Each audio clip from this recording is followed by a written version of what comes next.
Welcome back to Business English Talks. Glad to be back. All right, we're diving into another topic today to help you up your business English game. Yep.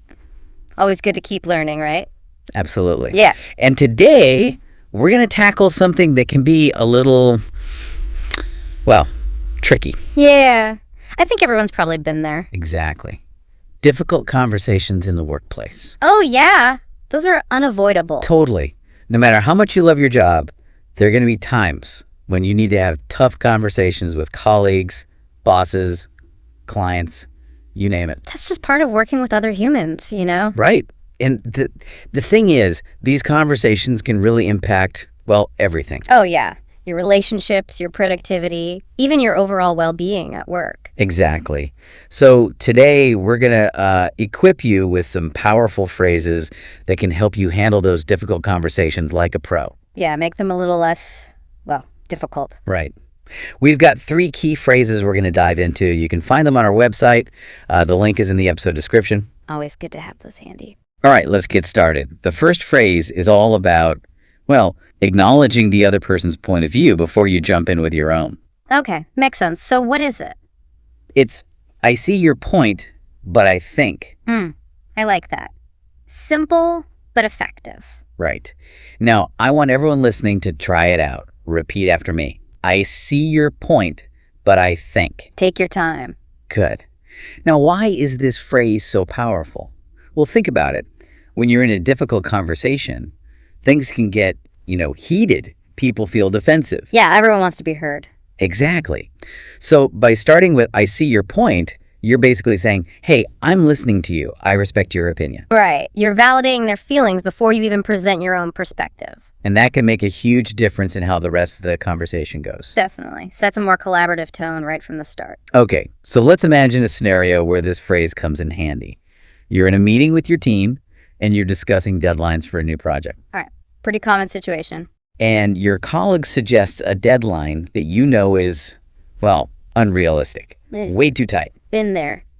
So instead of just saying, no way, that's impossible, you could say, I see your point, but I think we need to factor in some buffer time for unexpected issues. That way, we can ensure a high-quality deliverable without rushing. I see what you mean. You're acknowledging their desire for speed while also highlighting the importance of quality and avoiding burnout. Exactly. And it opens the door for a more, well, constructive conversation about what's truly feasible. So much better than just shutting them down. Right. Or here's another example. Your team is brainstorming marketing strategies, and someone suggests a really expensive campaign, like really expensive. Budgets are always a concern. So you could say, I see your point, but I think we need to explore some more cost-effective options first. We have a limited budget, and we need to make sure we're getting the most bang for our buck. I like it. You're not dismissing their idea completely. You're just steering the conversation towards finding solutions that, well, actually work within the constraints. Right. So it's all about finding that balance, acknowledging their perspective while still, staying true to your own. Really valuable skill to have. Now let's move on to the second phrase. This one is all about seeking clarification. Sometimes we think we're on the same page, but we're actually miles apart. Oh, miscommunication. Classic workplace struggle. The worst. So this phrase helps you bridge that gap. It is. Can you clarify what you mean by? Okay, that's a good one. Let's all try it together. Can you clarify what you mean by? Excellent. Now, why is this phrase so useful? Well, because it helps avoid those frustrating misunderstandings that can lead to, wasted time, mistakes, and conflicts. Not to mention a lot of unnecessary stress. Exactly. And the beauty of this phrase is it allows you to ask for more information without sounding, accusatory or judgmental.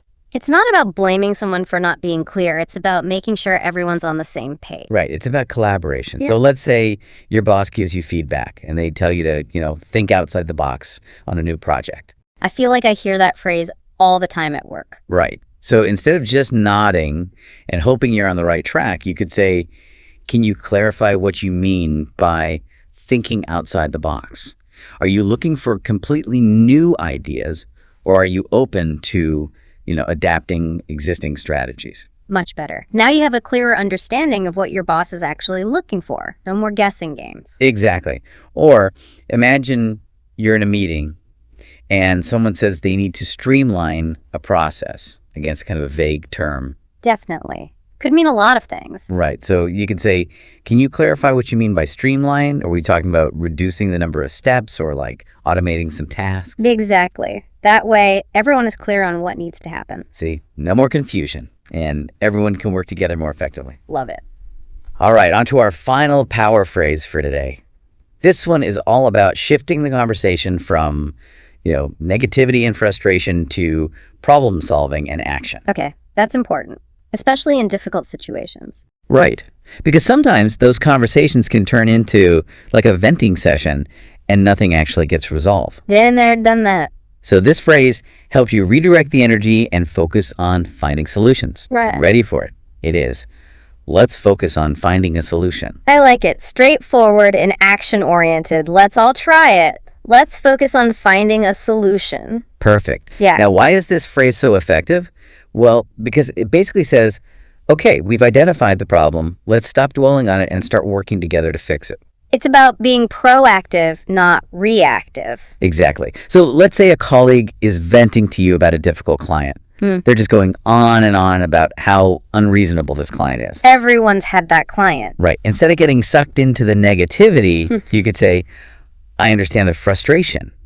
Let's focus on finding a solution. What steps can we take to, improve communication with this client and address their concerns? Brilliant. You're shifting the focus from complaining to actually taking action. Right.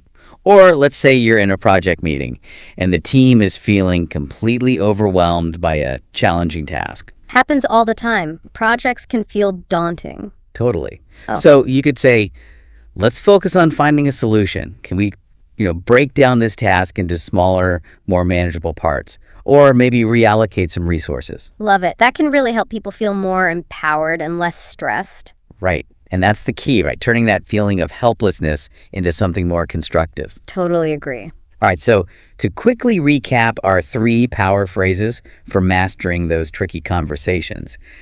I see your point, but can you clarify what you mean by yay and let's focus on finding a solution? Write those down, folks. Seriously, practice them. Make them part of your regular vocabulary at work. They can really make a difference. And hey, even if you don't memorize the exact phrases, remember the principles behind them. Acknowledge the other person's perspective. Seek clarification when needed. And stay focused on finding solutions. Solid advice. And remember, difficult conversations are going to happen. It's all about how you handle them. Exactly. You've got this. We're confident you can navigate any workplace challenge with, grace and skill. We believe in you. Thanks for joining us on Business English Talks. Until next time, keep practicing your English and keep shining in your career. See you next time.